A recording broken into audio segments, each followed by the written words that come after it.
Let's see here.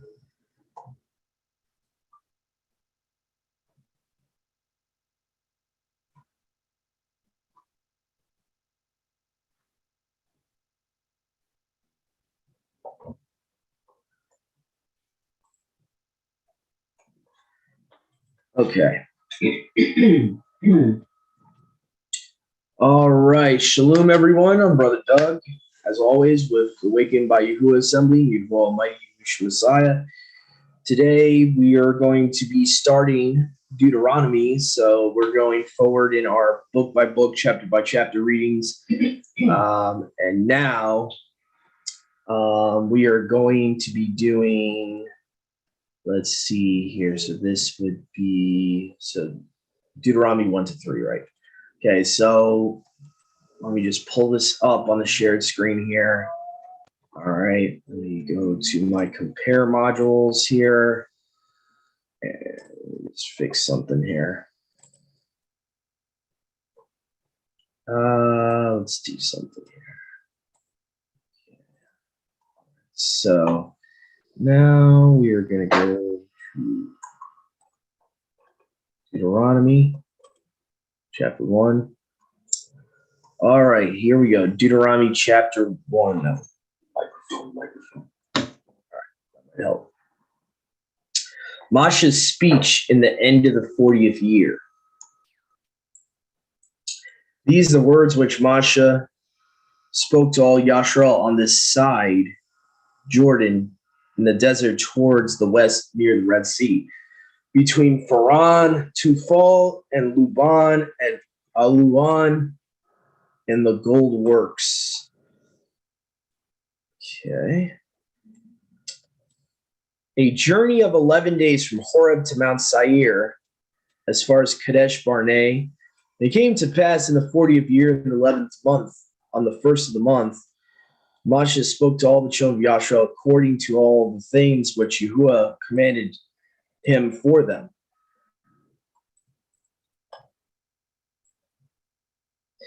After he had smitten Sihon, king of the Amorites, who dwelt in Heshbon, and Og, king of Bashan, who dwelt in Ashtaroth and Edrei, beyond Jordan, in the land of Moab, Moshe began to declare this law, saying, Yahuwah your Elohim spoke to us in Horeb, saying, let it suffice you to have dwelt in this mountain. Turn you and depart and enter into the mountain of the Amorites, to all that dwell near about Arabah, to the mountain and the plain to the south, and the land of the Canaanites near the sea, and to Libanus, as far as the great river, the river Euphrates.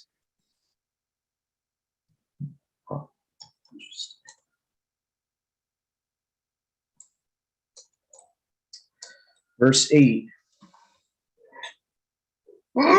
Sorry about that, guys. Ooh. Behold, has delivered the land before you. Go in and inherit the land which I swore to your fathers Abraham, Isaac, and Jacob to give to them and to their seed after them. And I spoke to you at that time, saying, I shall not be able by myself to bear you. Yahuwah your Elohim has multiplied you. Behold, you are today as the stars of heaven for multitude. Yahuwah Elohim of your fathers add to you 1,000-fold more than you are, and barak you as he has spoken to you. How shall I alone be able to bear you, your labor and your burden and your gainsayings? That's interesting. Or strife. Take to yourselves wise and understanding and prudent men for your tribes, and I will set your leaders over you. And you answered me and said, the thing which you have told us is to do. So I took of you wise and understanding prudent men, and I set them to rule over you as rulers of thousands and rulers of hundreds, and rulers of fifties, rulers of tens, and officers to your right rulers or tribes. That's interesting. I know that's a little linguistically, that sounds a little weird, but okay. And I order your right rulers at that time, saying, "Hear between your brothers and rightly rule righteously between a man and brother and stranger that is with him. And you shall not have respect to persons in rightly ruling. You shall rightly rule small and great equally. You shall not shrink from before the person of a man, for the right ruling is Yahuwah's. And whatsoever matter shall be too hard for you, you shall bring it to me, and I will hear it. And I charge you at that time all the commands which you shall perform."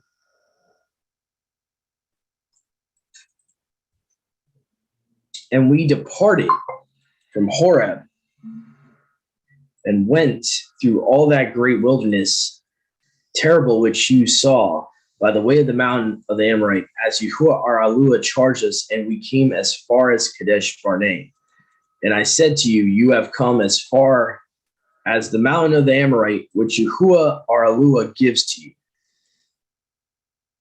Behold, Yahuwah your Eluah has delivered to us the land before you. Go up and inherit it, as Yahuwah, Eluah of your fathers, said to you. Fear not, neither be afraid. And you all came to me and said, let us send men before us, and let them go up to the land for us, and let them bring back to us a report of the way by which we shall go up, and of the cities into which we shall enter. And the saying pleased me, and I took of you 12 men, one man of a tribe. And they turned and went up to the mountain, and they came as far as the valley of the cluster and surveyed it. And they took in their hands the fruit of the land, and brought it to you, and said, the land is to which Yahuwah our Eluah gives us. Yet you would not go up, but rebelled against the words of Yahuwah our Eluah. I actually like how the Targum says here. Oh, sorry, guys. Stupid thing. Stupid cord.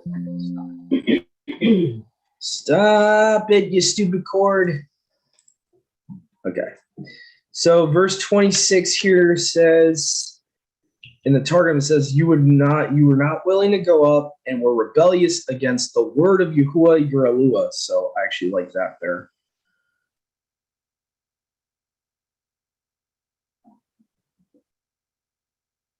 The word of Yahuwah your Eluah.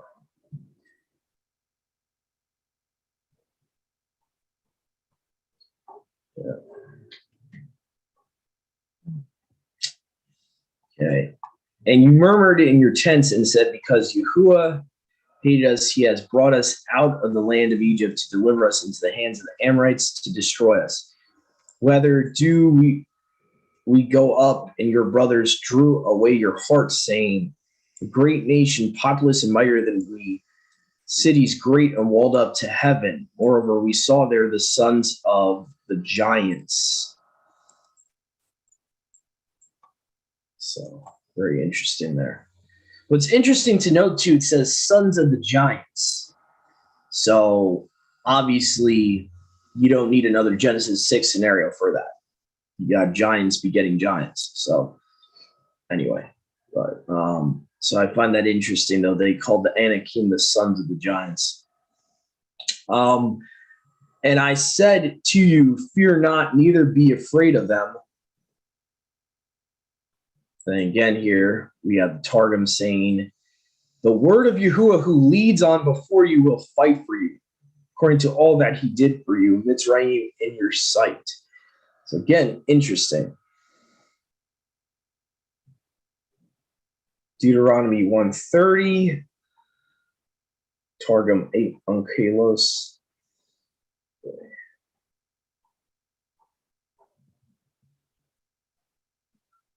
Word of Yahuwah.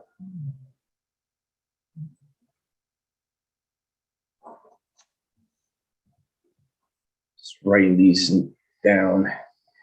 More ammo for our future oneness study here. Okay.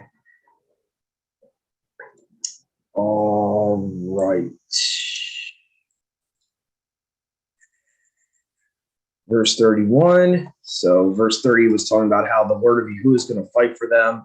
Do not be afraid, because he's going to lead you just like he did for you in Egypt. So it's actually referencing that the word of Yahuwah is the one that executed all those plagues in Egypt, and the person who, would have judged the gods of Egypt. And in this wilderness, which you saw by the way of the mountain of the Amorite, how Yahuwah your Eluah will bear you as a nursling, as if any man should nurse this child through all the way which you have gone until you came to this place. And in this matter you believe not Yahuwah our Eluah. Oh man, you gotta love the unkills, man. Again. But in this thing you did not believe in the word of Yahuwah your Eluah. Man, there's a book out there I would love to get, just an interesting read I would love to get. It's called John's Logos Theology and the Jewish Targums. I would love to get that book, because I can only imagine what's going to be in that book. So very interesting here. 3 different times in the Targum, it's saying the person, the word of Yahuwah, is their mighty one. So just, it's one that interesting. So, all right, your Eluah. By the way, this makes perfect sense with that verse from Psalms.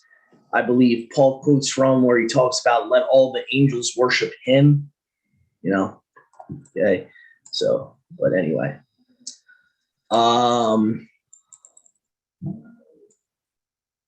Who goes before you in the way to choose you a place, guiding you in fire by night, showing you the way by which you go in a cloud by day? And Yahuwah heard the voice of your words, and being greatly provoked, he swore, saying,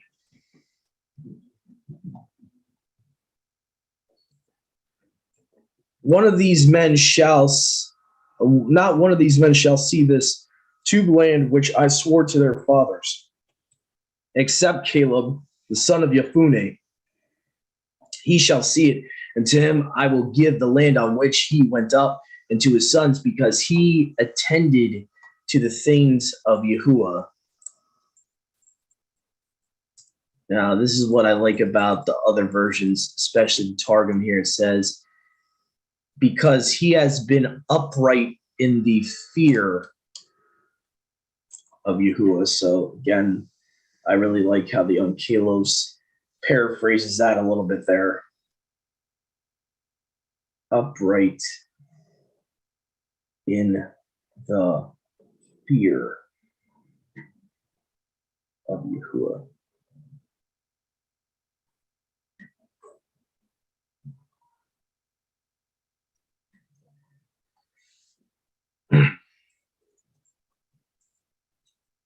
And Yahuwah was angry with me for your sake, saying, neither shall you by any means enter therein. Yahusha, son of Nun, who stands by you, he shall enter in there. You will strengthen him, for he shall cause Yashrael to inherit it. And every young child who this day knows not, key verse here, young children do not know good or evil, or tube or evil, okay? They shall inherit therein, and to them I will give it, and they shall inherit it. This verse right here, I would recommend writing down. This debunks baby baptism. Completely debunks it. and makes it look ridiculous. If Yahuwah is saying that your little children automatically enter the promised land because they do not know sin yet, if you do not know sin, you do not need to be baptized. It's that simple. So all these people, and I understand, church tradition, I get it. But scripturally speaking, even the Tanakh, it shows that's not biblical at all. There's no reason for your newborn baby to get baptized. It's innocent. It hasn't brought forth sin yet. There's an age of accountability, basically, in scripture where you start becoming accountable for sin. And, even though it's not literally expressed the exact age that happens, we can see here that a little toddler or a little child is not going to know good and evil. Go ahead, Brother Yahusha. I think it's interesting that you have, Adam and Chua losing their innocence. They know good and evil, but from thenceforth, when they bring forth seed, when they bring forth children, their children aren't immediately met with that curse. They bring forth children that are born in innocence. They don't know sin, but eventually, it comes upon them. As they. I don't know how to describe that. It's just interesting. They're not bringing forth beings that already know good and evil, because that wasn't how they originally were created. So what they're bringing forth was, granted, they're not bringing forth beings that are in their original bodies, but they're bringing forth beings that were originally are the, does that make sense? Yeah. These children, Adam and Hua were born not knowing, or were created not knowing good and evil. And what they bring forth, the seed that they bear, also does not know good and evil. Yeah. For a time. Yeah. Until the evils of the world, come upon them. Yeah, I think there's also an age where Yahuwah kind of has them start becoming accountable, because even children, to an extent, they're innocent, but they disobey their parents. So it's you still have that indwelling sin. It's just they're not conscious of it. No is the first word they learn.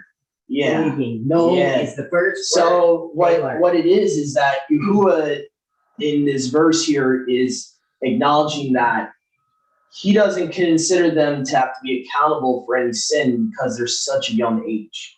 Mm-hmm. And he's considering them innocent regardless at that age. So that's kind of why I brought up the purpose of that should show people you don't need to baptize your infant. That's kind of pointless.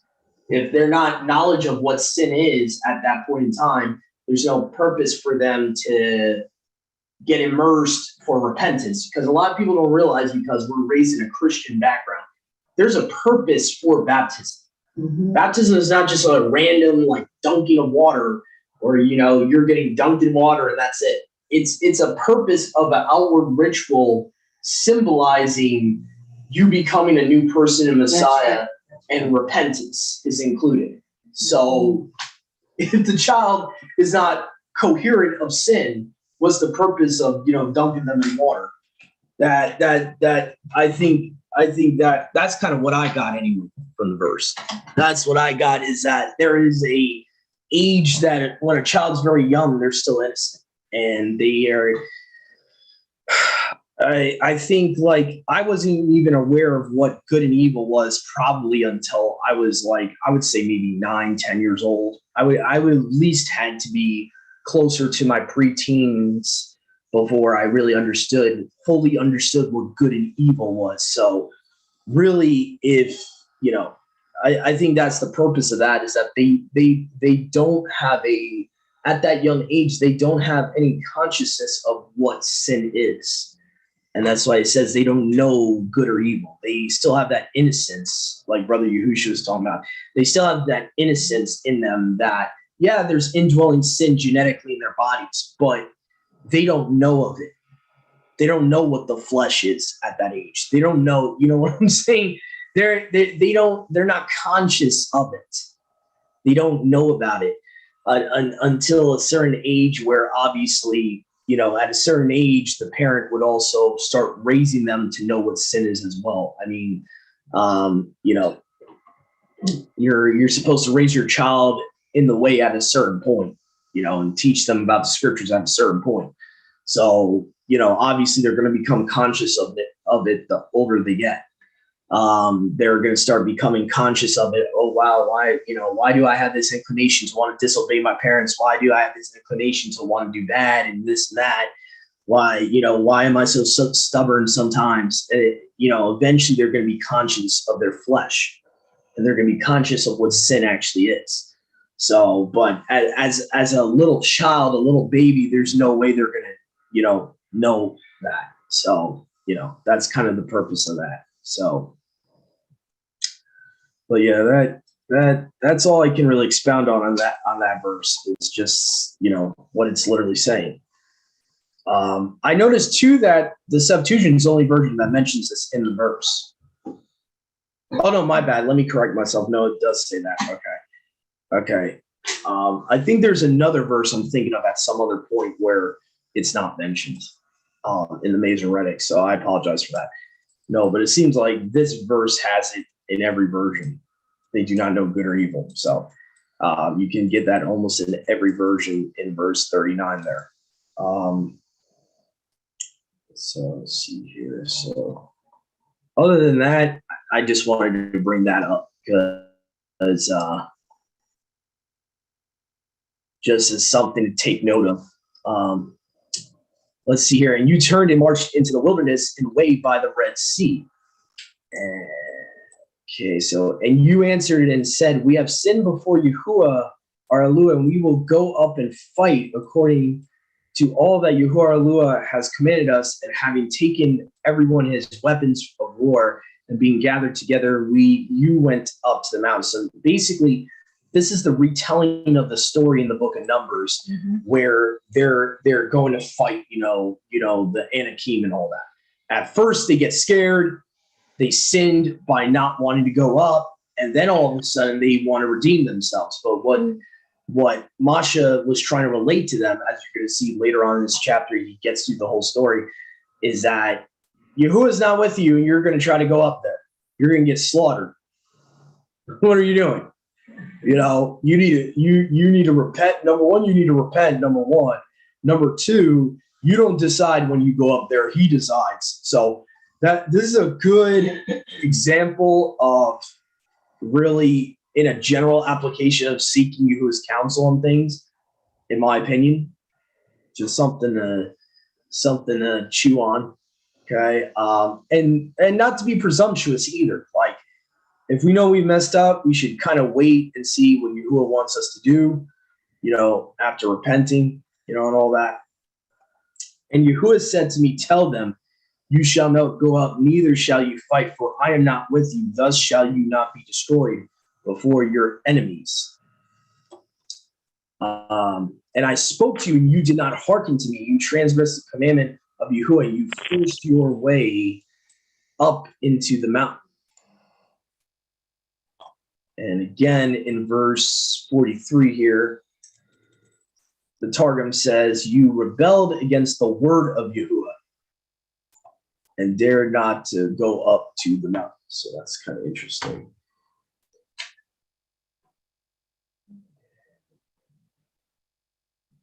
All right, so I just want to write that down.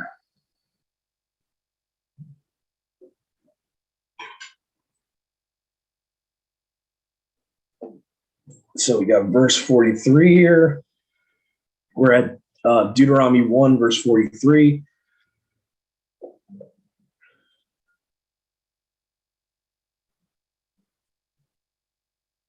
Okay.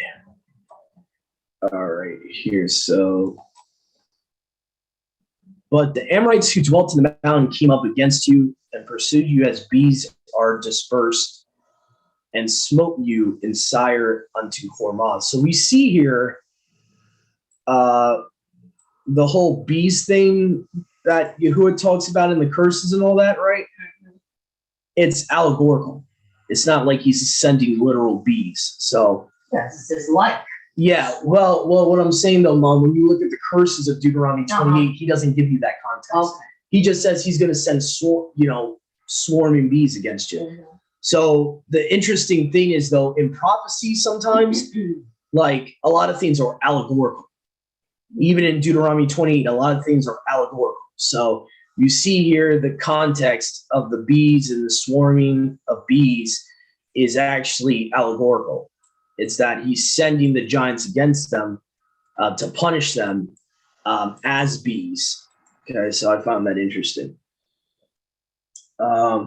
You sat down and wept before Yahuwah, our Eluah, and Yahuwah hearkened not to your voice, neither did you take heed to you. Neither did he take heed to you, meaning Yahuwah did not listen to their prayers. Mhm. And you dwelt in Kadesh many days as you dwelt. Okay. Mom, would you like to read chapter 2? Sure. Okay. Oh, go ahead, Brother Joshua. My bad. It's interesting that the giants are being referred to as bees here. I want to share something, but before I do, would you say that the so-called like the alien grays would be the fallen, the watchers, Um, or their children? it's hard to tell because I think both have the ability to transform, so it's kind of hard to tell what they could be. I could say it's definitely a possibility. Just like it's a possibility that they could take other forms, like the Nordics, whatever they want to call them, the I forget what they're called, the Nordic race or the Ascended Masters. They could also take that form as well too, which is probably more realistic, just because they usually take on human form a lot of the times. But that I could see them being the Greys, either one being the Greys. I'm not opposed to demons being the Greys as well, especially with them being chained up in Tartarus at this point. It's probably more realistic. The outer body spirits of the giants are probably the Greys at this point. See, I've never. I say that because I've never really paid attention to any verses with giants being referred to as bees. But I had a dream at one point that I knocked there's more to the dream, but I'm just going to keep it short, simple. And I knocked an alien gray into the fire, and then all of a sudden, like bees, or they're actually hornets, but came out and started stinging me. But it was like these hornets had proceeded forth from the alien gray. So I just think it's interesting that there's like confirmation in scripture that giants can be, or the enemy can be like referred to as bees. Interesting.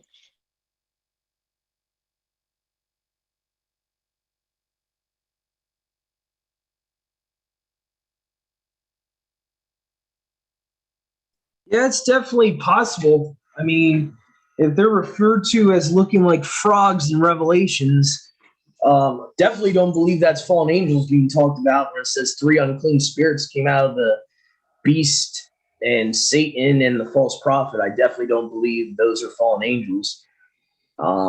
So it's definitely possible what you're talking about. I mean, if they're described as frogs, I mean, frogs kind of have similar characteristics, especially with the eyes.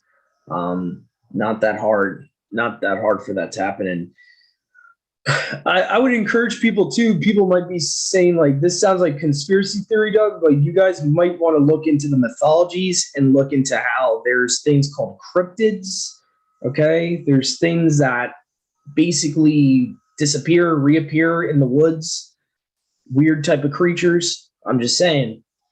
A lot of these mythologies got to get their ideas from somewhere. And I mean, Homer was not that creative. I'm sorry, I don't believe Homer created a whole make believe world out of his head. I just don't believe that. I believe that Homer, just like Plato and all these philosophers, knew about certain creatures of the pre-flood era, knew about creatures that even, somehow survived the flood and were on the earth in reality. And they just made a mythology out of it. That's what they did. But I don't believe it's fake at all. So, I mean, you see in mythologies, right? You got these cryptids like fairies and this and that. They got to get that from somewhere. They got to get that from somewhere. The idea that a demon can transform into different types of creatures, it might sound crazy, but when you look into all the different ancient cultures, it's a common thread, is that you have these demonic spirits that can appear as different things.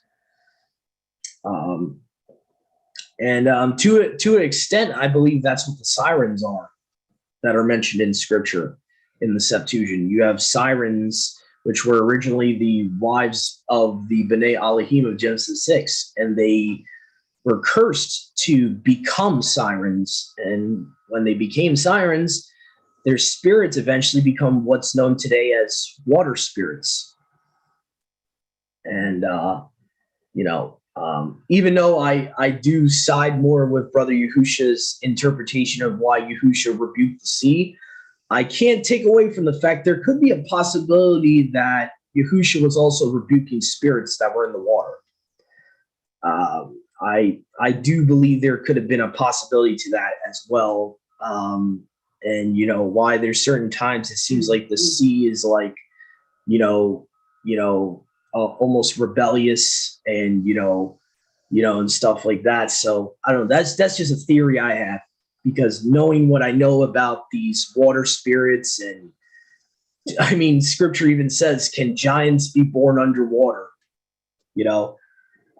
So I'm just saying, the truth is stranger than fiction. That's all I'm going to say. The truth is a lot stranger than fiction, and there's a whole spiritual realm that we do not know about. Mm-hmm. Sorry, Mom, go ahead. That's okay. Okay, chapter 2. Then we turned back and set out toward the desert along the route to the Red Sea. As Yahuwah had directed me for a long time, we made our way around the hill country of Seir. Then Yahuwah said to me, "You have made your way around this hill country long enough. Now turn north. Give the people these orders. You are about to pass through the territory of your brothers, the descendants of Esau, who live in Seir. They will be afraid of you, but be very careful. Do not provoke them to war, not even enough to put your foot on. I have given Esau the hill country of Seir as his own. You are to pay them in silver for the food you eat and the water you drink. Yahuwah your Elohim has blessed you in all the work of your hands. He has watched over your journey through this vast desert. These 40 years, Yahuwah your Elohim has been with you, and you have not lacked anything." So we went on past our brothers, the descendants of Esau, who lived in Seir. We turned from the Arabah road, which comes up from Elat and Etzion, Geber, and traveled along the desert road of Moab. Then Yahuwah said to me, "Do not harass the Moabites or provoke them to war, for I will not give you any part of their land. I have given Ar to the descendants of Lot as a possession."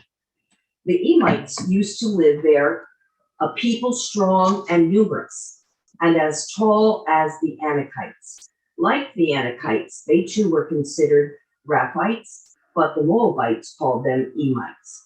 Horites used to live in Seir, but the descendants of Esau drove them out.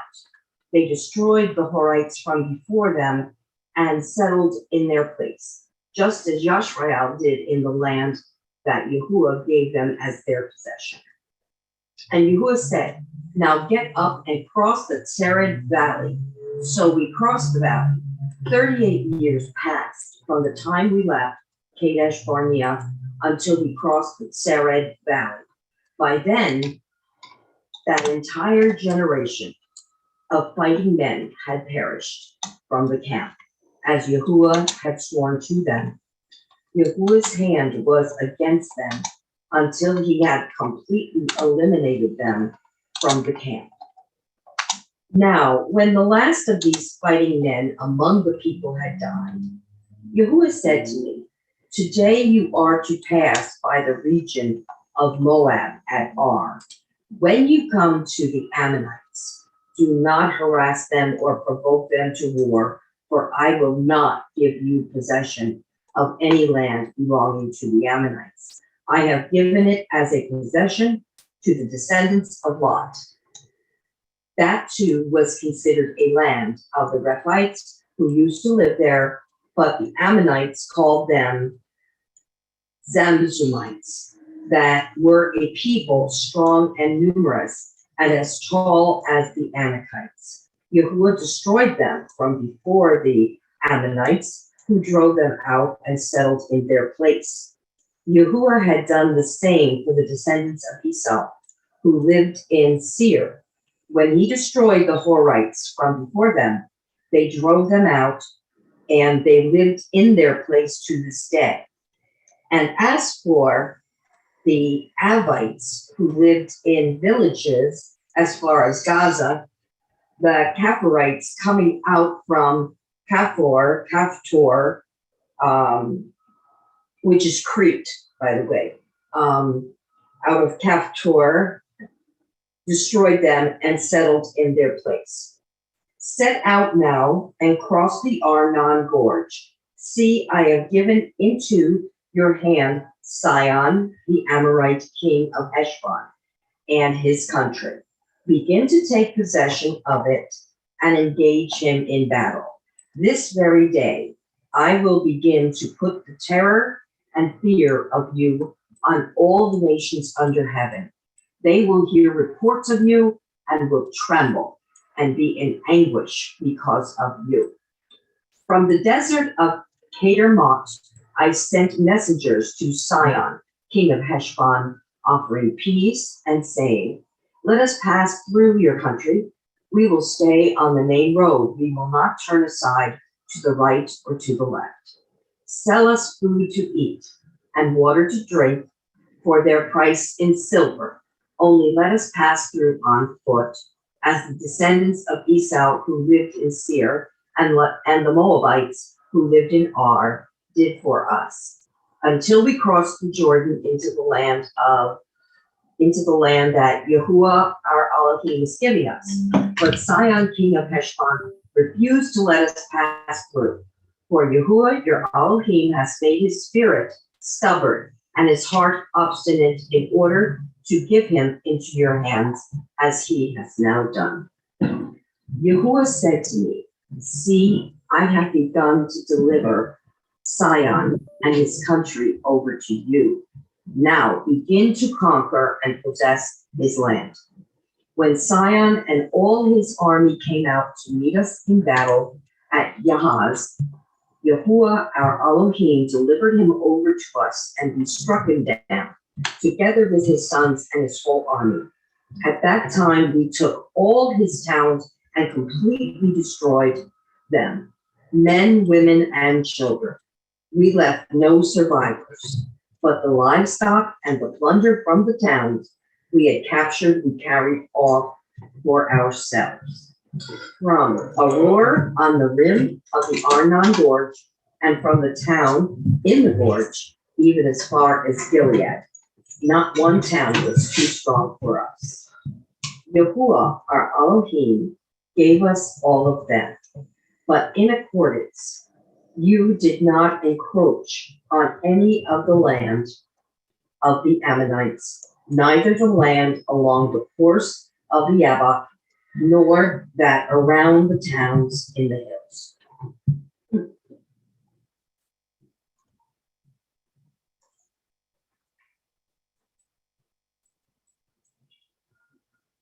Huh.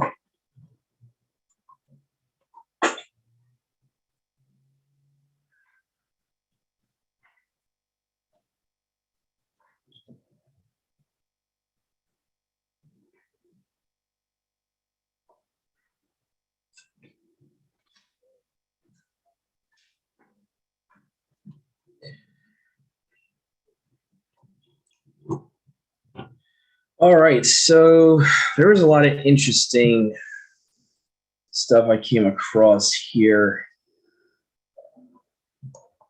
Starting at verse 7. You scroll up here. I noticed that the Targum Onkelos actually said in verse 7. Let's see here. Towards the end here, it says, "These 40 years, the word of Yahuwah, your Eluah, has been your helper. You have not wanted anything." So I found it interesting that it has that little bit at the end.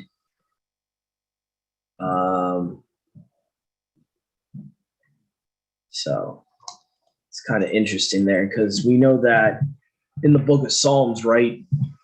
I think it's Daoud says this. He writes, I lift up my eyes and to the hills. You know, that famous psalm where he talks about my helper is Yahuwah who made heaven and earth. So the Targum here is saying the word of Yahuwah is their helper. So I just find that interesting there.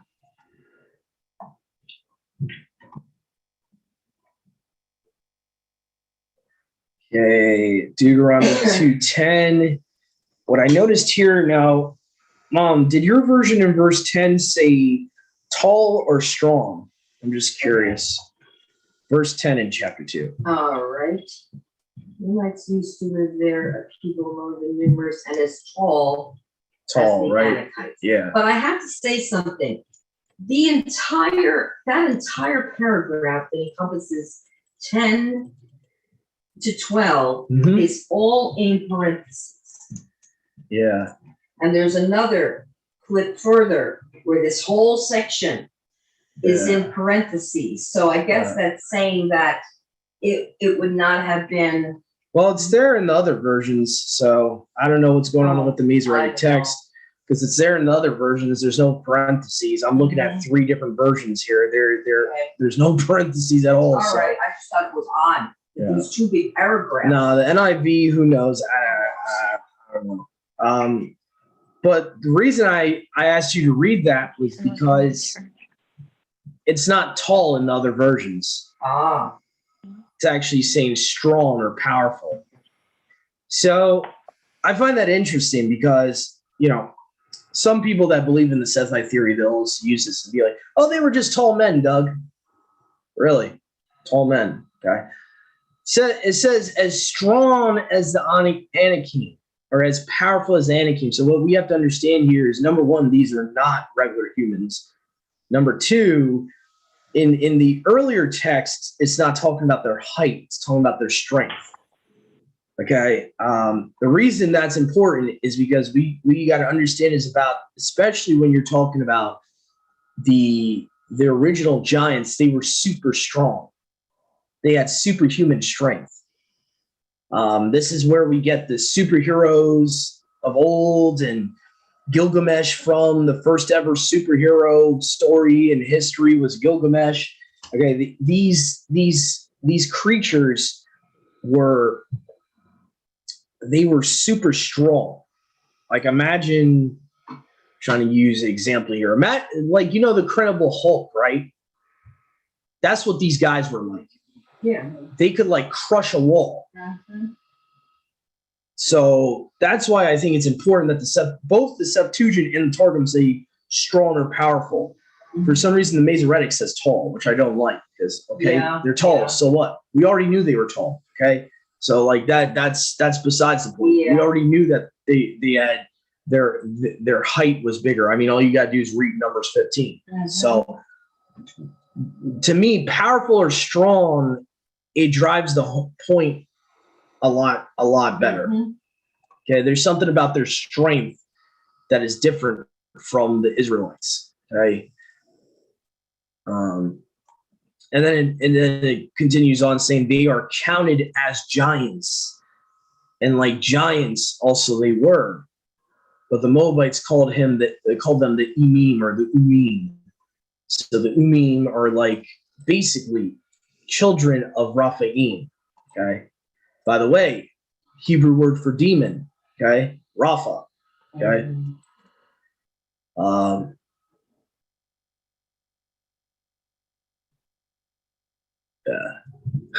Yeah.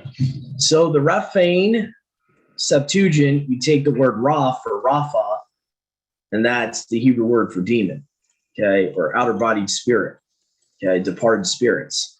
So that we see throughout the scriptures. So that's what you got to understand. That's where demons actually come from.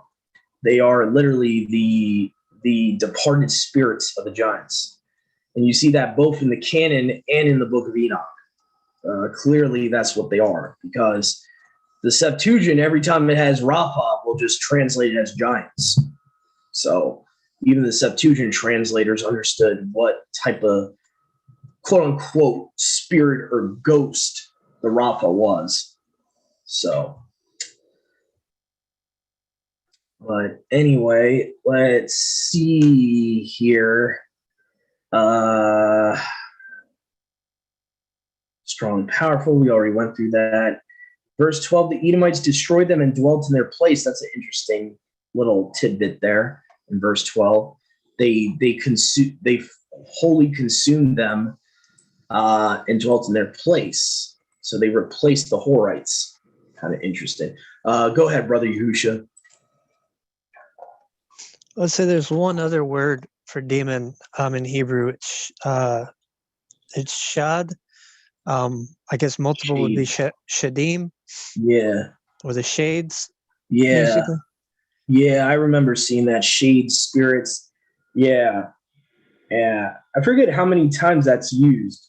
I'm trying to remember. I would have to look on Blue Letter Bible. But for the most part, it seems the root word Rapha is used a lot more.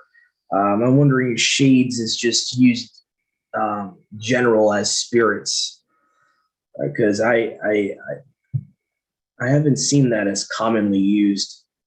But I do know it's used sometimes. The word shades, yeah. So let's see here. I know I had some other notes written down here. Let me see here. We just talked about verse 12 with the Edomites destroying the Horites. Again, that's a controversial issue there. I think we found, though, other verses, though, that show that even though they replaced them, they did somewhat intermarry with them, I think. I would have to go back to that topic, but I think we found other verses, maybe not in this chapter, but other verses in the Tanakh that show that they would have intermarried at least with some of them.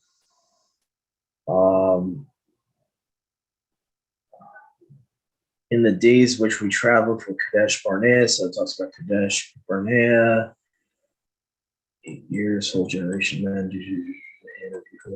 So the hand of Yahuwah was upon them to destroy them. Now this is kind of interesting.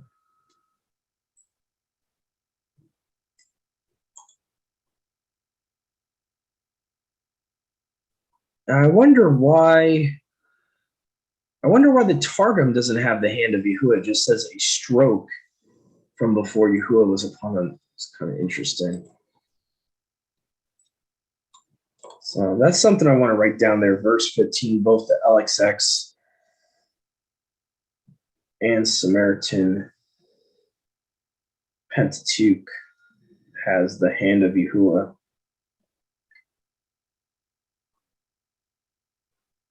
So, see here. I just want to go through, kind of skim through here before we finish with the last chapter of the day here.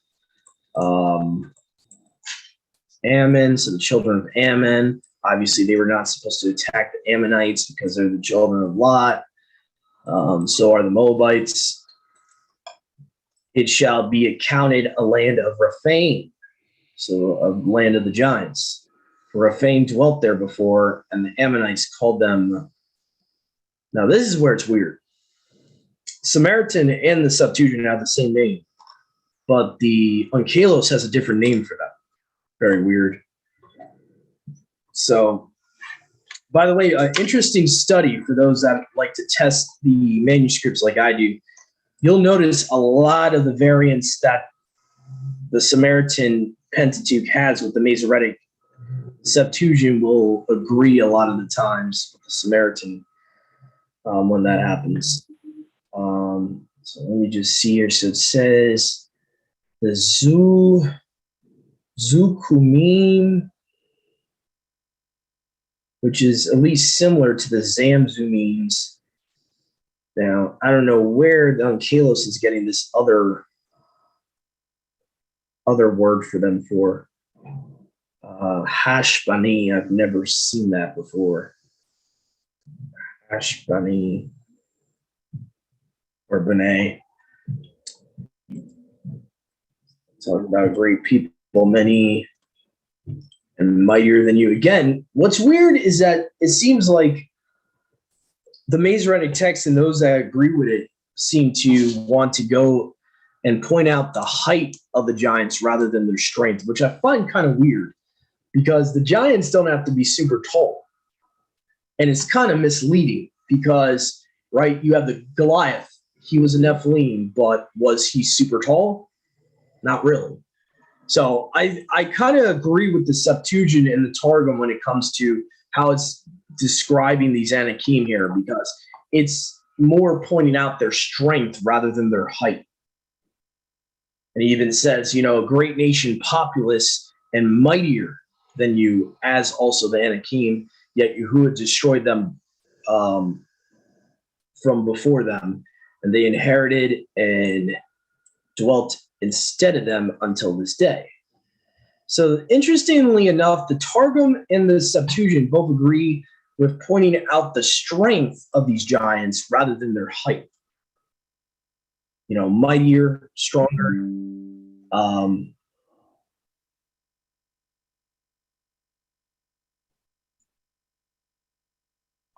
So yeah, that's very weird. It seems like the Masoretic text and others that agree with it in this matter will point out the height rather than the strength. So, Shalom, Sister Milka. We're at just finished Deuteronomy chapter 2 here, so we got one more chapter here. I was just kind of going through here, seeing if I saw any differences here. So, okay. Fear upon the earth and the heavens, hear your fame and be broken before you. Now, what I like about the Targum here is it paraphrases Yahuwah's name as fame or reputation, which makes perfect sense. I keep telling people this all the time. Name doesn't just mean a proper name. It means your fame, who you are, your what's the word I'm looking for? Your personality, your reputation. So fame, reputation. So I kind of like that. So that was verse 25 there in chapter 2.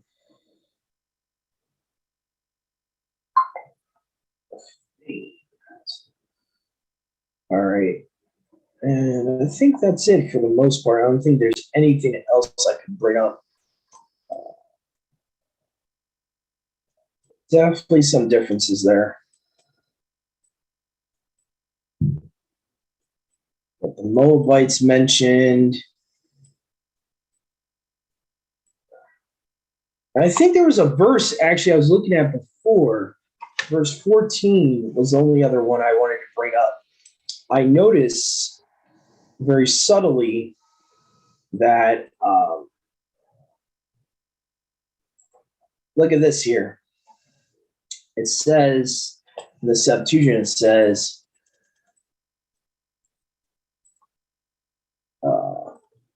Until the whole congregation, the men of war, failed, dying out of the camp as Yahuwah Alua swore to them. And again, if you guys are not familiar with that, I recommend you watch the study we did recently.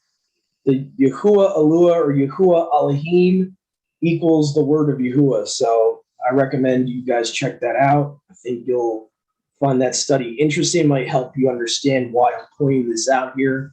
So the LXX is the only version in verse 14 that has Yahuwah Alua together as a name. The Targum only has Yahuwah, and the Samaritan only has Yahuwah, so very interesting in my opinion. So, and that was Deuteronomy 2:14 there. Okay, just for the heck of it, I want to see the Masoretic just has Yahuwah there. I'm pretty sure that's the way it is. Usually, yeah. So the Masoretic also took out the title Alua out of there. Okay, figures. All right. Anyway, moving on. I don't think there's much else to really point out here.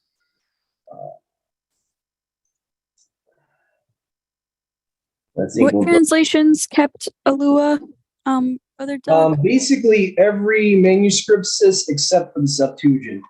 Got it. Okay. Septuagint will have in the Greek there. If you have like a apostolic Bible polyglot on your e-sword or my sword, you'll see Kurios and then Theos there. So it's like the only version that has Yahuwah Alua, Yahuwah Elohim together in that verse. Go ahead, Yahusha. I see you got your hand up. I'm wondering if you meant which one kept Alua instead of Elohim. Yeah, that's what I was wondering. Oh, no. Which one kept Yahuwah just by itself? No. Which one kept? Which one? Go ahead. Which one kept Alua, like the singular? Oh no. Well, I don't. I'm just pronouncing it as Alua because the Aramaic usually has it singular.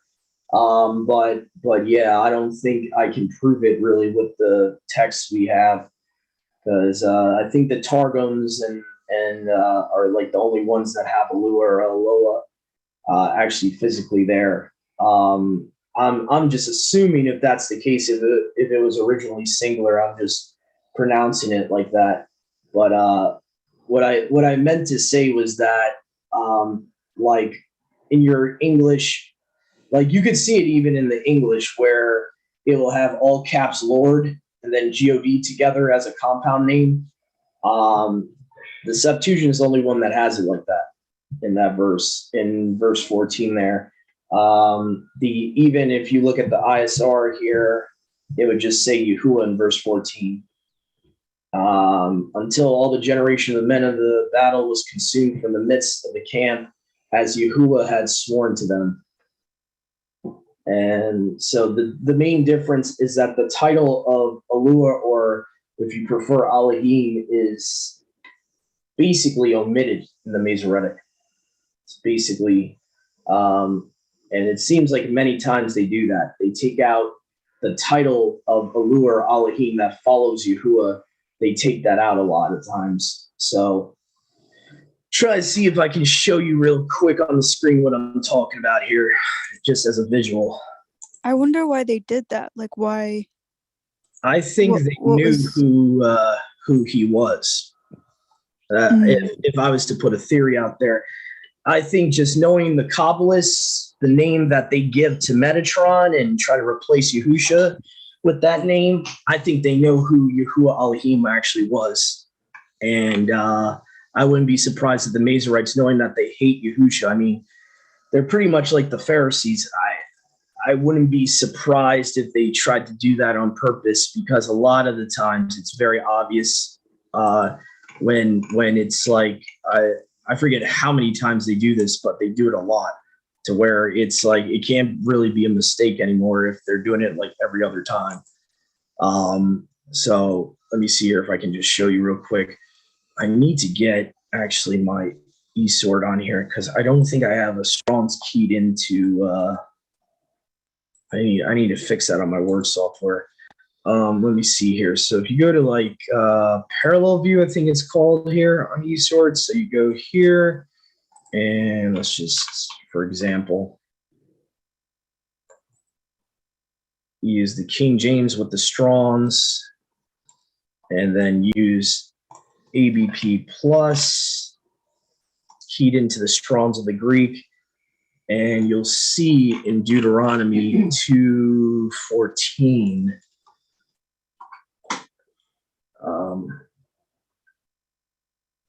what I'm referring to here. So let's see here. Okay, trying to skim down here. So there's two words basically in the Greek when it's there. So you'll see here in the Greek, it has right here, right? So you have the all caps Lord here.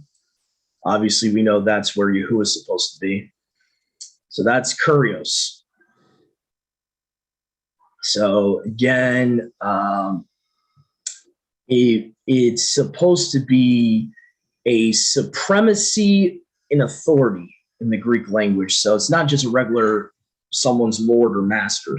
It's probably why they use this as a replacement for the Tetragrammaton. It's supposed to be like a supreme master, like, you know, the supreme deity.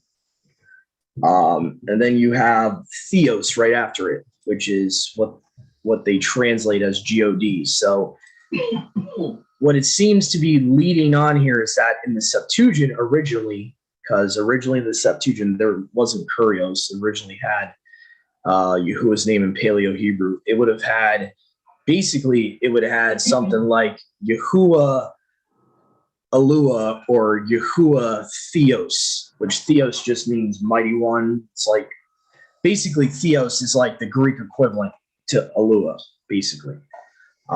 So basically right here you have Yahuwah Alua, Yahuwah Elohim as a name in verse 14 there. And the Masoretic on the left side just has Yahuwah in the Hebrew. So it seems like they completely left it out. And the only reason I can think of is that they wanted to, even though Yahuwah caused them to leave it in certain places, even in the Masoretic, I believe the Masoretes, their intention was to take Yahusha out of the Old Testament as much as they could. As much as they possibly could, they wanted to, you know, erase him from the Tanakh. And because, you know, especially in the first century, they understood this Yahuwah Alua person. Also, you know, Yahuwah of armies, same thing. Yahuwah Sabaoth, they understood who that was. Like the apostles would understand who that was. The early first century assembly understood these compound names like Yahuwah Sabaoth and Yahuwah Alua were specific for the role of the Ben Yahusha, and they understood this. And I think to a certain extent that the Pharisees knew Yahusha was claiming to be this. I think to a certain extent.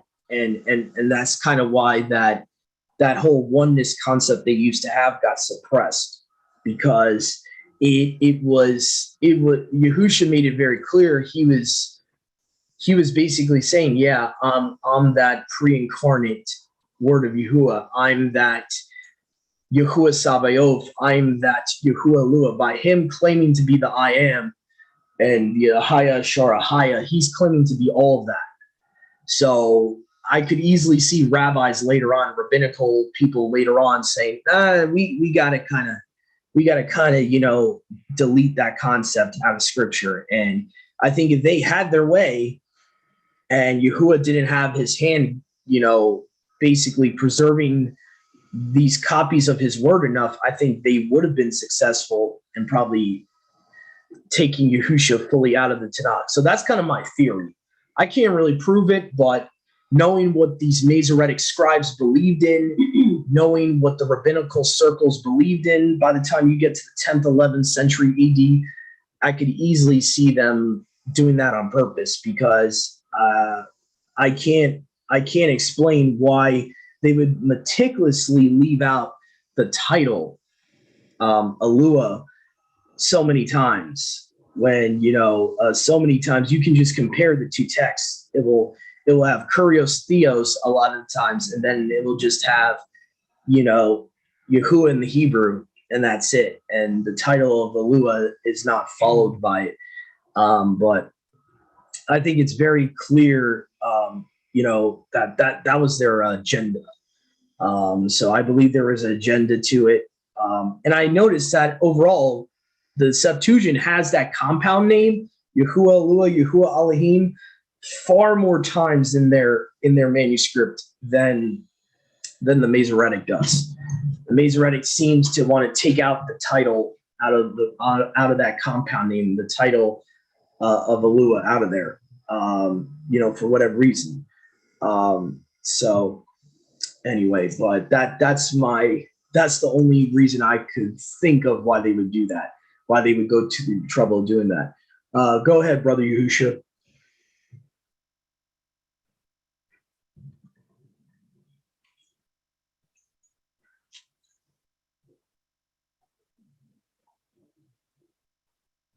Sorry, that's an old hand.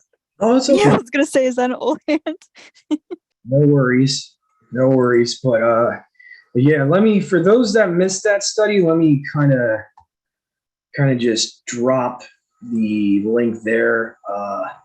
And I don't think we even went through all the times it's missing in the Masoretic. It is on that doc under the footnotes section, so you can see how many times it's missing in certain manuscripts, that compound name. And it definitely seems to be intentional. I noticed that, though, even certain modern copies of the Septuagint, there's isolated verses where it's missing. I think one of them is like Genesis 5. And what I noticed, too, that's very interesting to me is a lot of the time in the Targums, when it is there, they just paraphrase it as the word of Yahuwah. So they know. It's definitely it's something we lost understanding on, but the early sages of the 1st, 2nd, 3rd centuries AD, they knew who Yahuwah Alua was, and so that's something. Again, if they know who it was, the Masoretes must have had an understanding of who that person is supposed to be, and I could see them, not liking that. Like, oh yeah, this guy that we don't accept. Oh yeah, he's, we need to take him out of the text. And,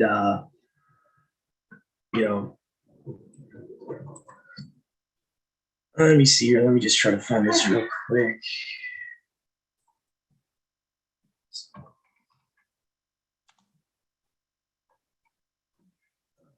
So, okay.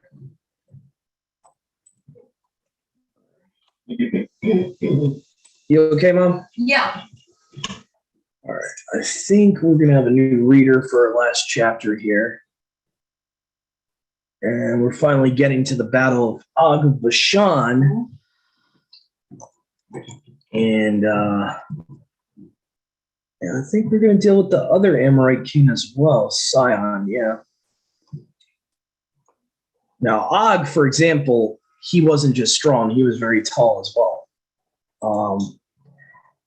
There's a portion that describes his bed length, and it says 9 cubits. And according to what I figured out, that's about almost 15 feet. Yep. So that's how high it, how long his bed was. Yeah. It's a very, very, very, very, very tall and strong guy. Yeah, well, yeah, I think that analogy fits it best when we talk about these giants and these hybrid beings, is like real life Incredible Hulk. That's what you're talking about. Yeah. And it kind of makes sense why they're so afraid. It's like, it's like unless you have understanding and have full trust and belief in Yahuwah that he's going to fight for you, if you lack any little faith, you see these huge Hulk-like creatures, you're gonna be shaking your boots. Yep. So yeah. Who is bigger than them? Yeah, and we just read about what happens when you don't realize who is not, when you don't realize who is bigger than them, when you lack faith. Mm-hmm. That's right. So, I think they wore sandals. Just kidding. yeah. um,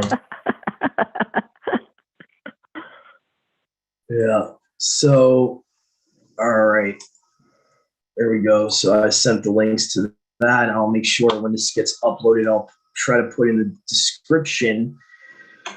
But for people to look into themselves. So let's see here. So we got Deuteronomy chapter 3. Let's see. I want to get a new reader here. Sister Milka, would you like to read chapter 3 of Deuteronomy? Sure. All right, cool. Let me just try to put up the screen here.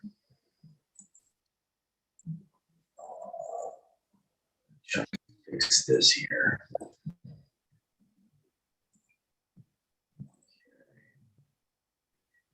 And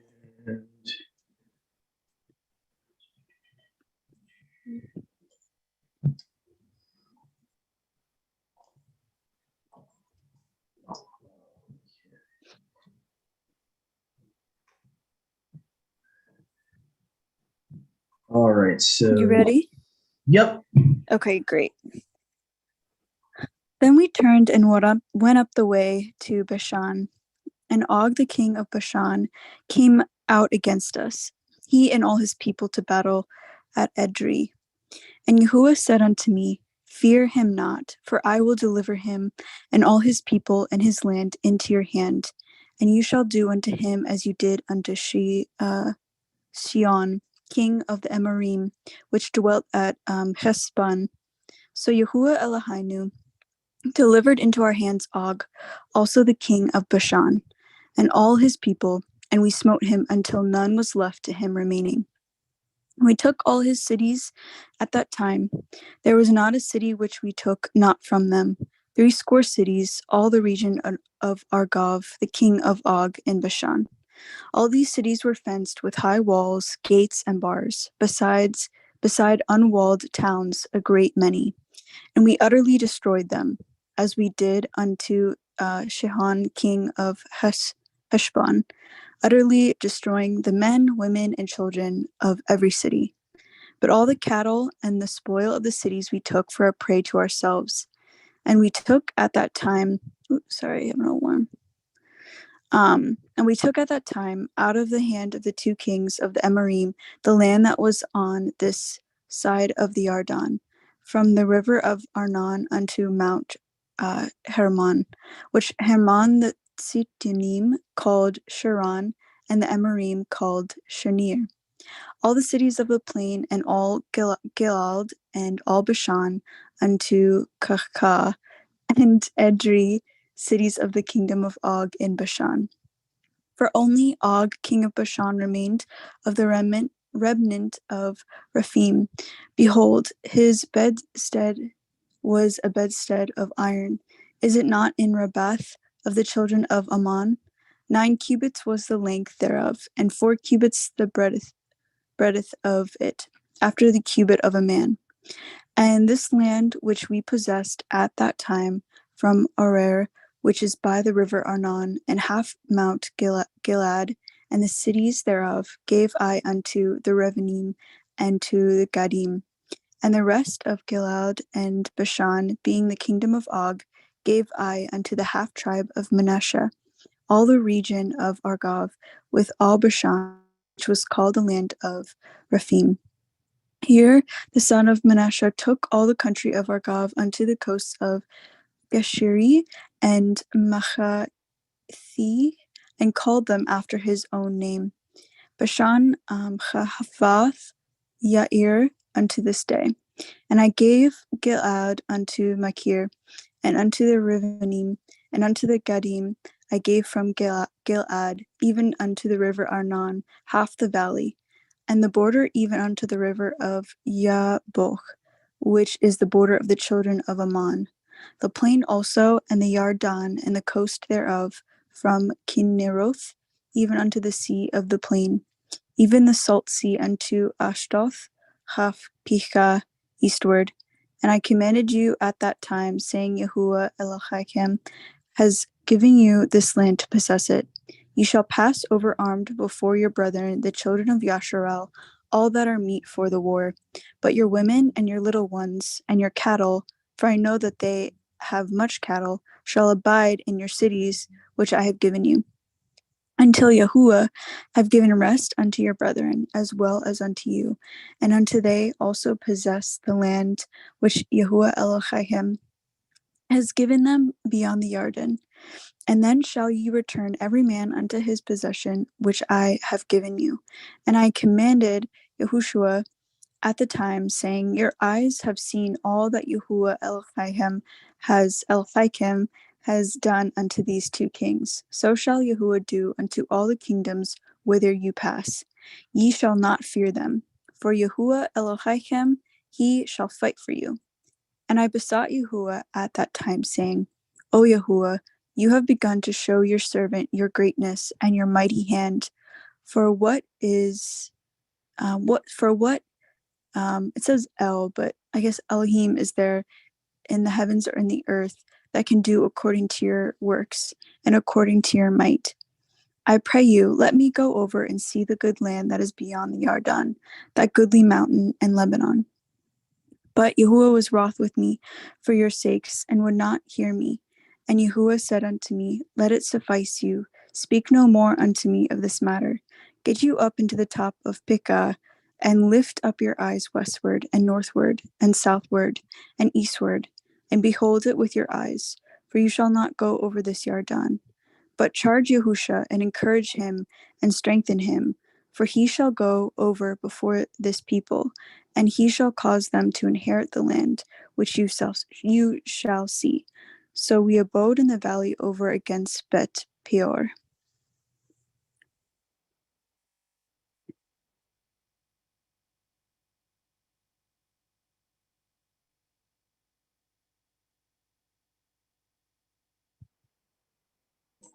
Yeah, go ahead, Mom. I was just taking some notes as I was reading all this. I'm trying to keep a journal now. And what I'm seeing here is how devastating that had to have been for Moshe. You know, he couldn't even talk to Yahuwah about it.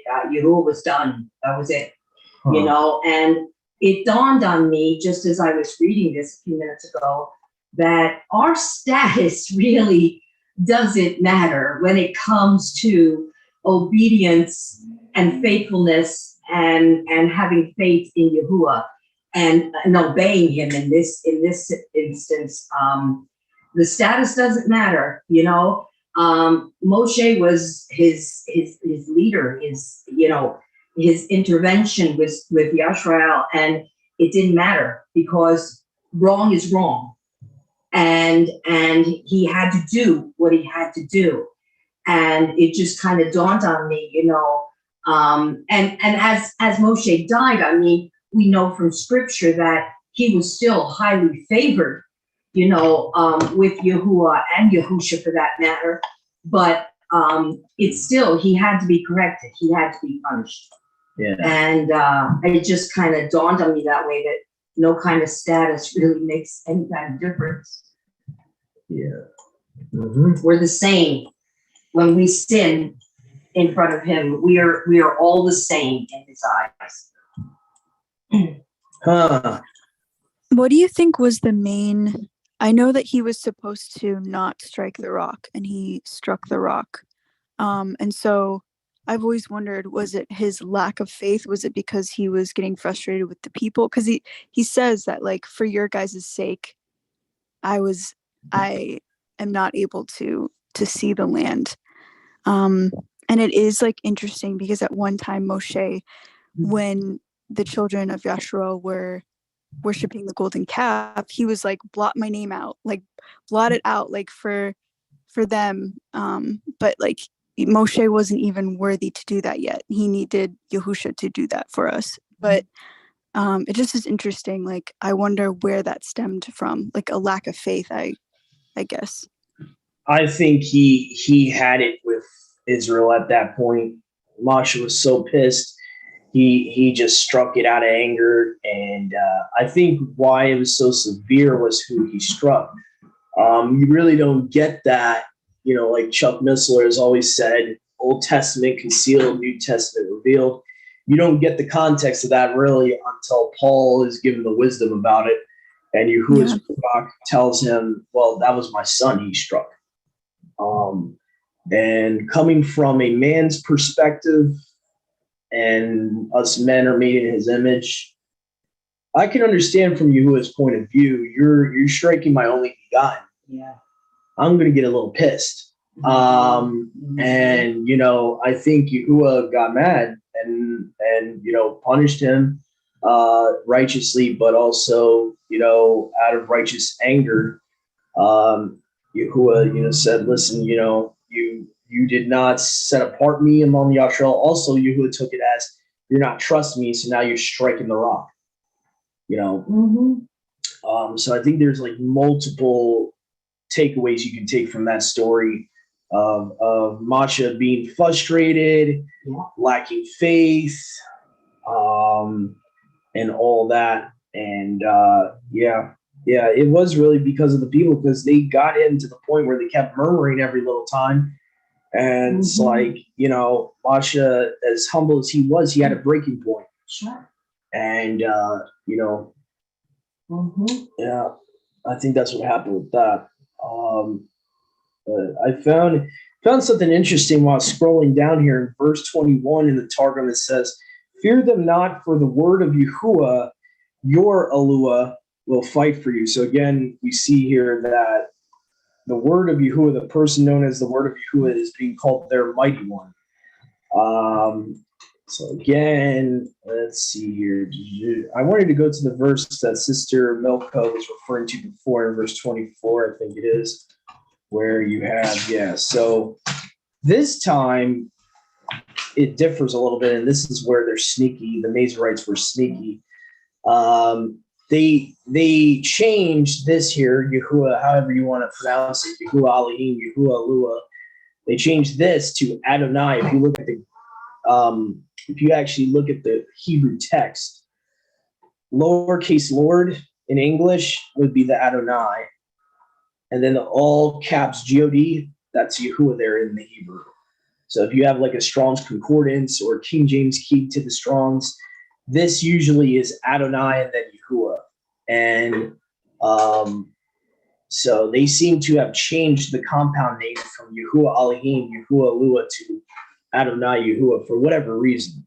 And like I said, it could be to hide Yahusha, and all that. I know that some people in the Kabbalah would interpret Metatron as the Adonai of the Old Testament. I've heard that before, so I wouldn't be surprised if they're trying to replace Yahusha with Metatron here. I wouldn't be surprised, But I remember seeing like messianic like worship videos where they would have the picture of JC and calling him Adonai and all that. So you never know. So there, I know that's big in the Messianic Jewish Judaism congregations. They have this understanding that Yeshua is Adonai of the Old Testament or whatever. The only problem with that is Adonai, is Baal. That's the only problem with that. Whether they know it or not, it's Baal. It's the Lord. Adonai is, Adonis, goes back to the Greek Hellenistic Adonis.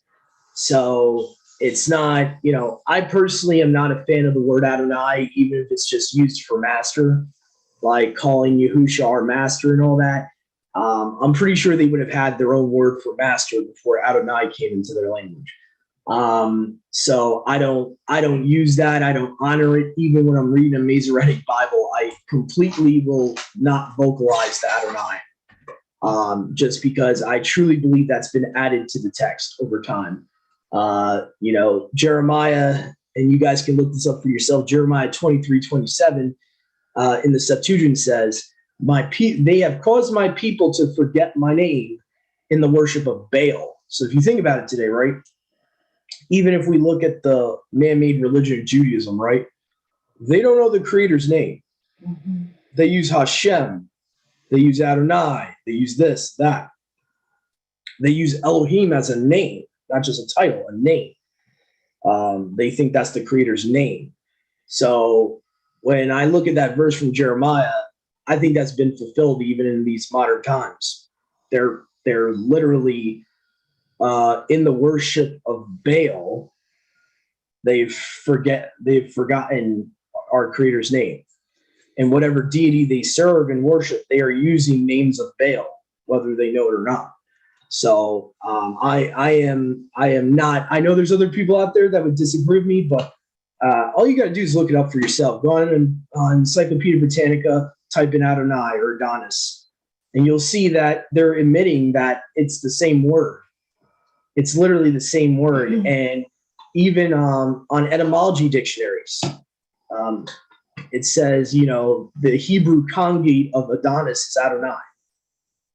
Well, Adonis is the Greek version of Baal. So, seriously doubt that word was ever originally in the Paleo-Hebrew scriptures. That's just my personal opinion.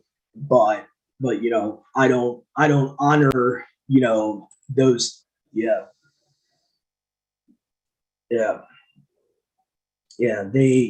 Exactly. Yeah, they don't want to pronunciate. It's in their Talmud. They're not allowed to pronunciate. They're not allowed. The Masoretes too, by the way, made up those rules. By the way, just to let you know, the whole grammar rules and all that. That was the Masoretes as well. They made up the whole linguistics of the modern Babylonian Hebrew language. And, they were the same type of rabbinical scribes that would be telling people, you're not allowed to pronunciate the name. So they would start putting dots and dashes in the Hebrew text to tell people to vocalize Adonai. And eventually it got so bad in the Masoretic text that they would, like you can see here in verse 24, they replaced Yahuwah here with Adonai, and then they replaced Elu or Elohim with Yahuwah here. So they changed the compound name there. And you'll see that a lot. Sometimes the Septuagint will just have Kurios by itself, indicating Yahuwah is supposed to be there.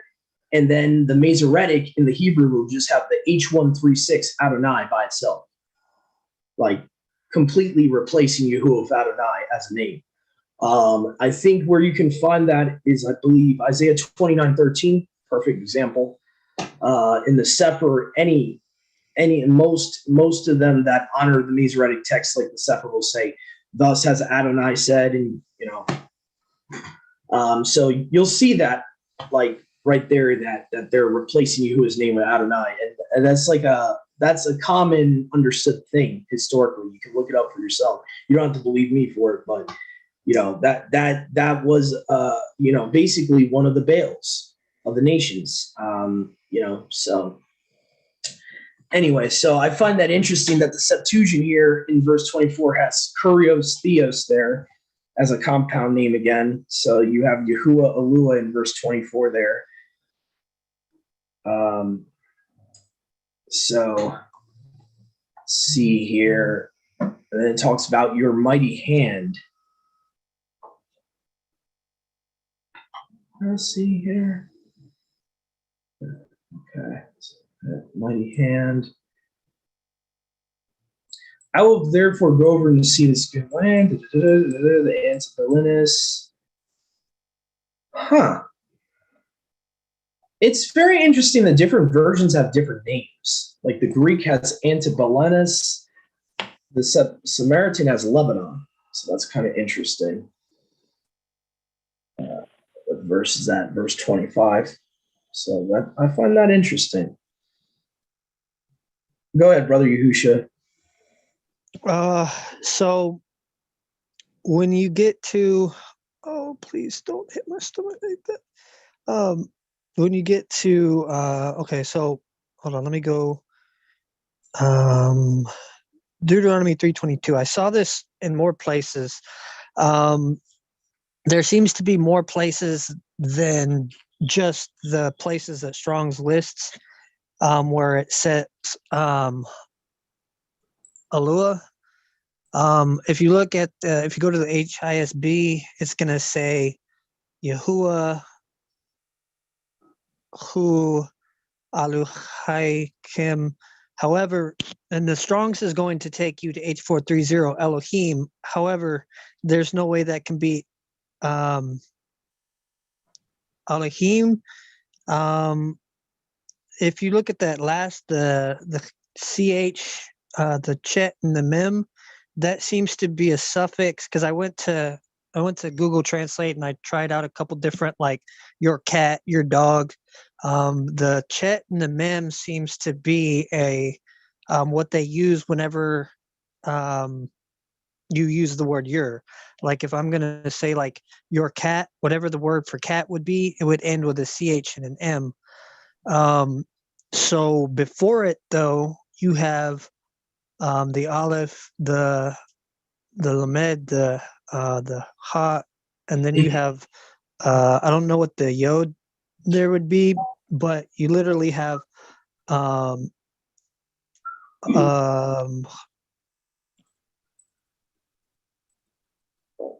Allah.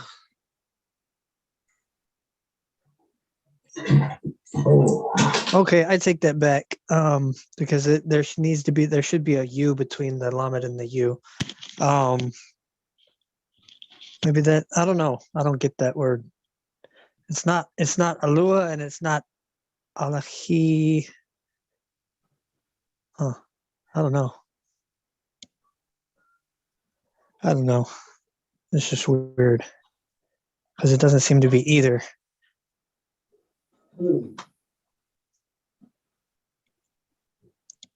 Yeah. I don't know. I really think they were messing around with the language, man. Yeah, they definitely were. There's certain words in the modern that should not be there in the original Hebrew. There's just, words that have definitely been created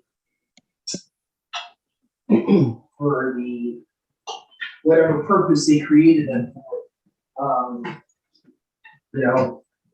Like for example, why in the Masoretic do you have 3 different Hebrew words being used for trumpet? When you go into the Greek, it's very specific. It's I would say 85% of the time in the Septuagint, you have one Greek word being used for the trumpets. See, that's what I'm saying, man. There's too many words for one thing. If Yahuwah is not the author of confusion, like it doesn't make sense. Why there's Yeah, that's what I love about the Koine Greek language, even though it's not the original Greek.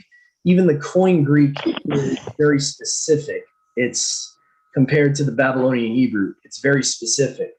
And even the Koine Greek will have remnants of equal words with the Paleo versus the Masoretic. Like it will,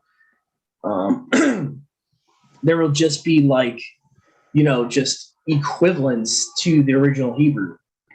And, I do believe that the Septuagint was probably written even in an earlier Greek originally, obviously in 300 BC, but even our modern copies in Koine Greek are very specific in the language, very specific. Like, I want to find proof for it, but even with the false mighty ones, like how the modern Hebrew will just have Elohim for everything.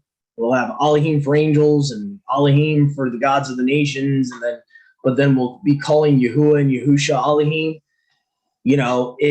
There's different words for that in the Greek.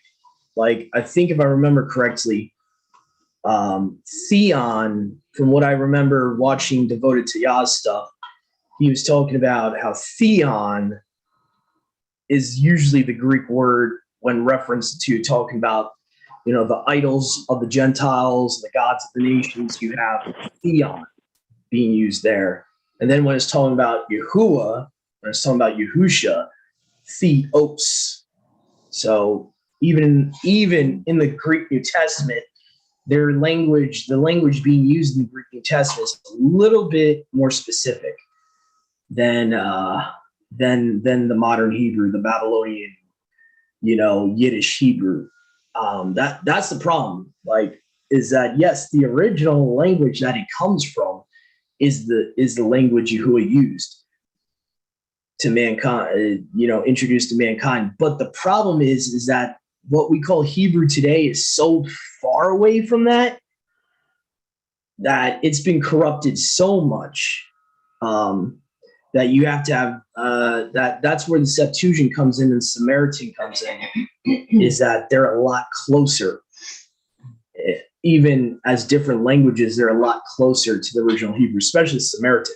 If I could ever get a physical manuscript of the original Samaritan Pentateuch, it's very valuable because it was a late Paleo-Hebrew script, their language was. So a lot more, a lot closer to the original Hebrew than the Masoretic Hebrew is. Go ahead, Brother Yahusha. No, same here.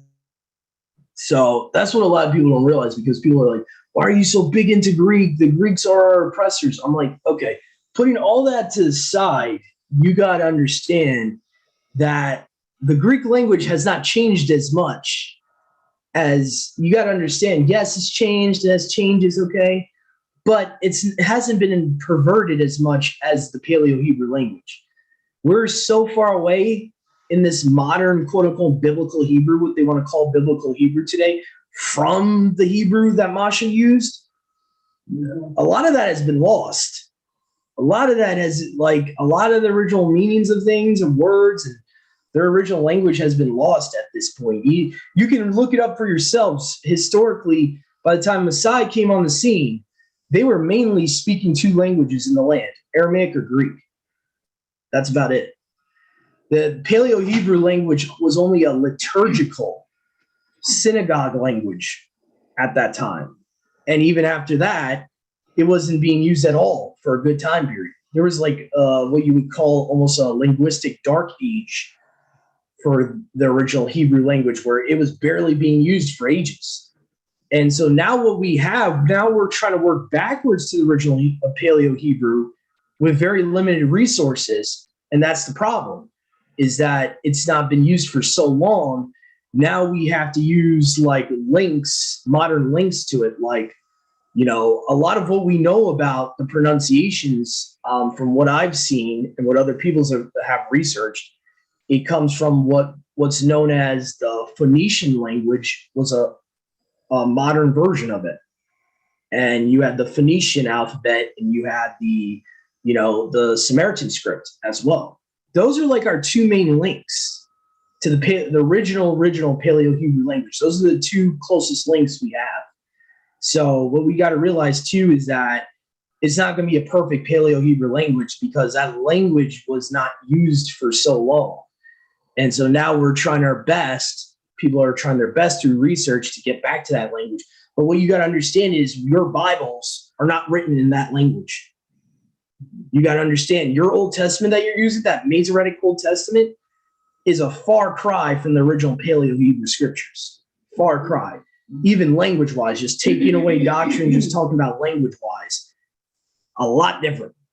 Now, I'm not saying it's not usable. I'm just saying that realize when people say biblical Hebrew, that's not the same thing as Paleo-Hebrew. There's been words that have been added to the language. The language has been corrupted to a certain point. I mean, people have done research about how there's a Germanic, at some point in time, there was European Germanic influences to it, and it was getting corrupted even earlier than now.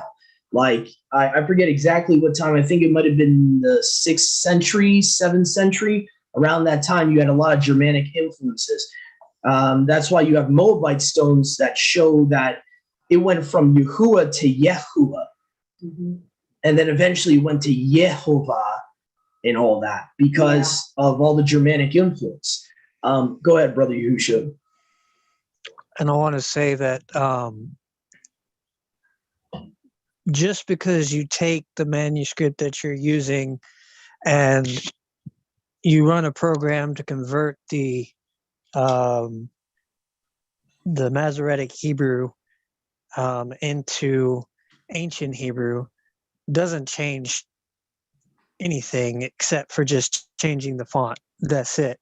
If you have a book that says the cow jumped over the moon and someone comes and changes it to the cow jumped over the sun, and all you do is change the letters, it's still corrupted. Yeah. So this is why I tell people, because people always ask me, why do you use the Septuagint? This is why.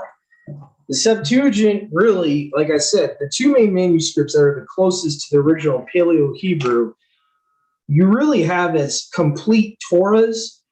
You have the Samaritan and you have the Septuagint. That's about it. And they are the closest date-wise and language-wise, because the Samaritan script itself is a version of this. That's on my shirt. It's a late version of this.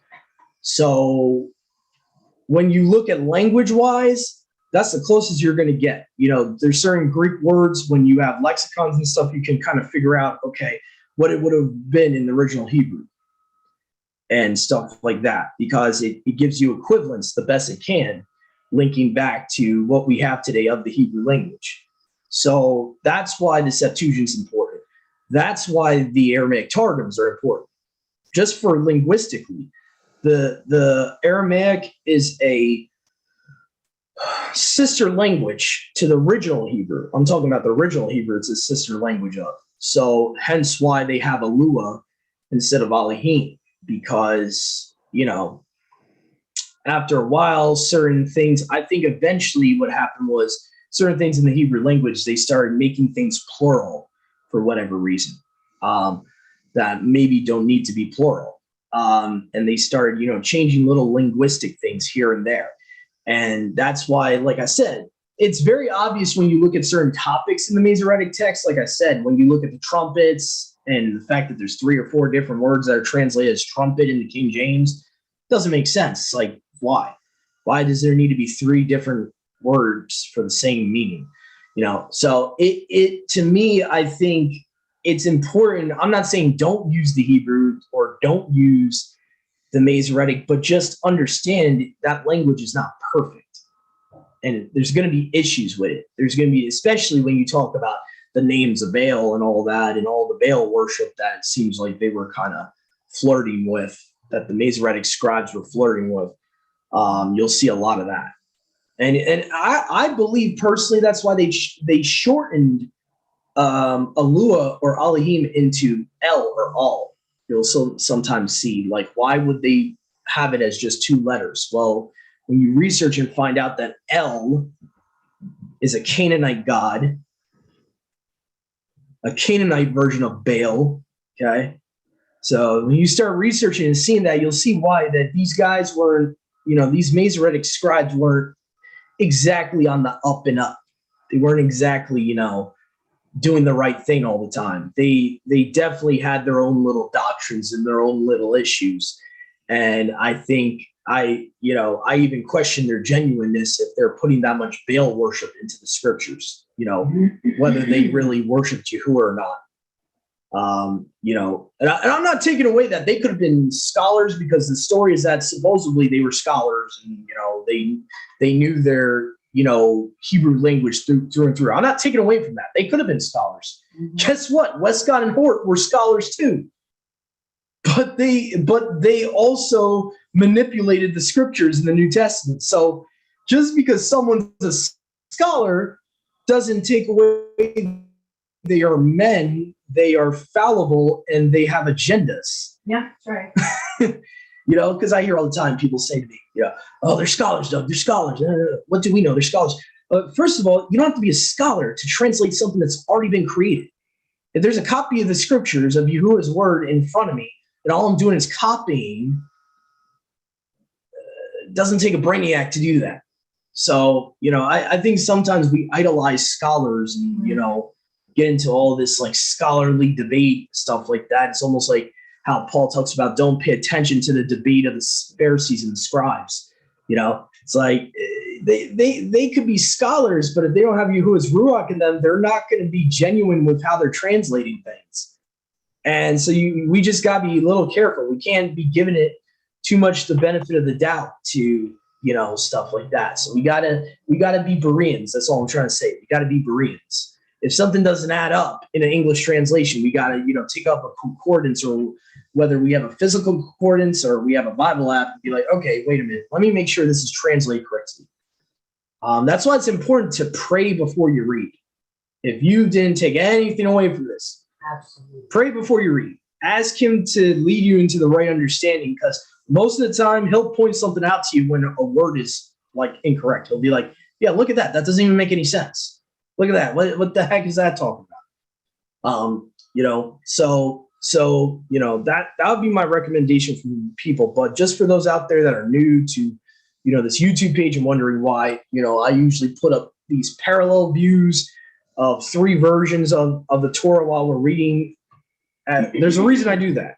Just letting you know, there's a method to my madness. Okay, I'm putting these 3 versions at the same time up because there are variants in manuscripts, and what a variant means is differences. So there are differences in manuscripts. There's different doctrines in manuscripts. So you have to be aware of all that to understand and really kind of go with what makes the most sense, what agrees with Yahuwah's character the most. And that's what I usually do when I'm testing different manuscripts of the word. I'm usually going by the one that is making the most sense with Yahuwah's overall character. And, so anyway, so hopefully that explains a lot to people. Since we were kind of on this topic, I might want to link you guys. The video I did a while ago, it was kind of a crash course on all these manuscripts. So I might want to leave a link for you guys. I know people here in this group have already seen the video I'm talking about, but for the viewers and listeners out there, I'll probably leave that for you as well. So please stay tuned, everyone. Thank you for joining us. Hopefully you had a great Shabbat, all of our brothers and sisters out there. And stay tuned. Yahuwah willing, we will see you next Shabbat evening. Shalom.